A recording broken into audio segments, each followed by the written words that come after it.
guys, so this one is a 2009 Toyota Camry automatic transmission.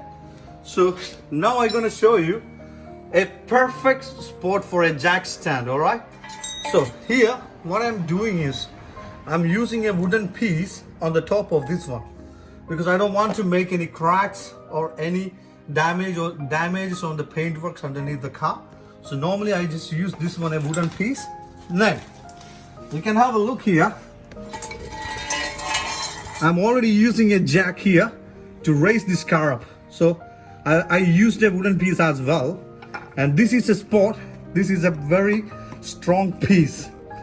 So normally we are using this area. This running board area is using for changing the tires.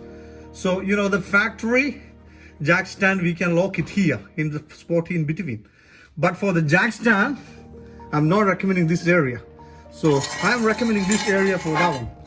So along with the wooden piece, I just slowly move that into there.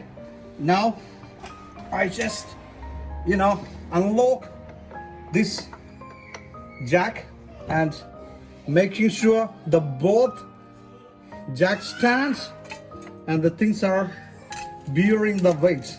Here we go. So actually, so it's working together, this one and the permanent jack stand together to bear the weight, because the safety is very, very important. Got it, guys? So thank you for watching.